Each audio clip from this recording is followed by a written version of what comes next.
What's up dudes, Max here, and I wanted to go over some of the more important and big changes that are going to be happening to a lot of the Injustice characters and gameplay system that took place over the past day. These are mostly the ones that I'm personally looking forward to, and the characters I would like to see get buffs or nerfs, and what is happening, so let's get started. There's a couple of system-wide things that are taking place that I'm kind of excited about. First one is that stage transitions will now cause the same amount of damage for every stage, no more crazy varied damage values. You can also finally rematch somebody online, you don't have to go back to character select, thank God for this one. And meter-burning interactable objects to get armor now costs 2 bars instead of 1, and this is a pretty big change. There's a lot more stuff that's happening to the system of the game, and you can check them out in the patch notes below, but this is the stuff that really caught my eye.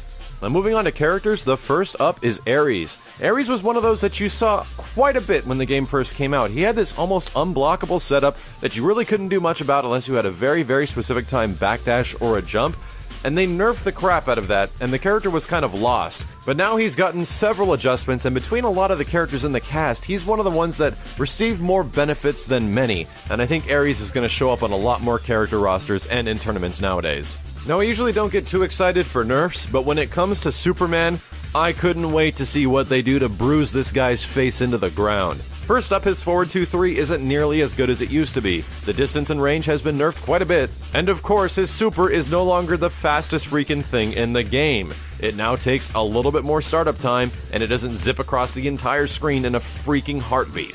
However, Superman still remains good, and a lot of the other adjustments made to the character are pretty minor for the most part. Now here's what I'm excited about. Lobo was one of those characters that came out, I was really excited for him, and literally after 30 minutes of playing him, I'm like, dude, this character is missing some things pretty hardcore in comparison to the over 50% good characters in the cast.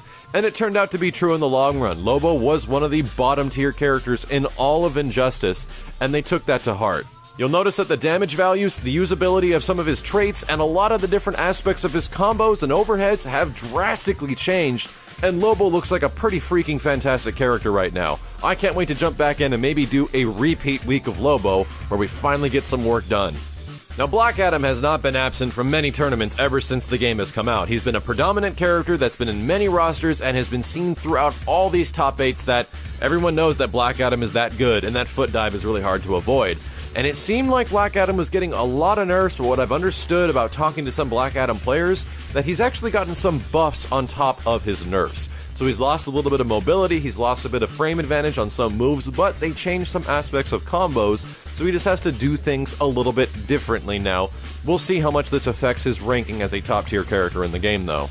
And one I don't think many will be happy about, Scorpion received some very minor adjustments and also what seems to be a damage boost overall. A lot of people really dislike Scorpion because he's an extremely easy to use character in most regards, and it can be very difficult within the system of Injustice to kind of chase him down. But we haven't seen a lot of him in high-level tournament play, just a lot of him in the online environment where he can be the most deadly. And last but not least is a character that I've been waiting a hell of a long time to do a freaking week of, and it's Green Arrow, and I'm glad I did because they gave him a special meter burn on his slide to add another arrow at the end, which looks pretty freaking cool, and I think he kind of needed something to follow up with one of his moves. And this kind of nails it right on the head. So for the most part, a lot of characters that I was really worried about got some adjustments that I don't think really nerf them too much. Batman's bats don't recover as fast, I think Batman still mostly remains intact. Batgirl just got some adjustments and not really like nerfs or like buffs, so she's pretty much the same character, and other dudes that I've played pretty frequently like Nightwing kind of remain untouched for the most part. Even Flash got some very minor adjustments, and I'm kind of looking forward to jumping back with Flash, because I haven't really used him after they gave him the huge boosts from back in the day. Now all this footage was coming from the NetherRealm Studios preview of the changes, but it is actually live right now, so if you log into Injustice, you'll get a patch download that'll go by pretty freaking quick, because it is kind of freaking small, and you'll be able to play with all these new adjustments to the characters. So give it a shot, let me know what you think. These were the ones that really caught my eye that I'm excited about, because we're getting back into Injustice. The week ofs will be returning, featuring a variety of characters, and I'm looking forward to it, especially with the new changes. Thank you all very much for watching, and if you're looking forward to more Injustice coverage, and maybe even some character tutorials in the future, leave me a thumbs up.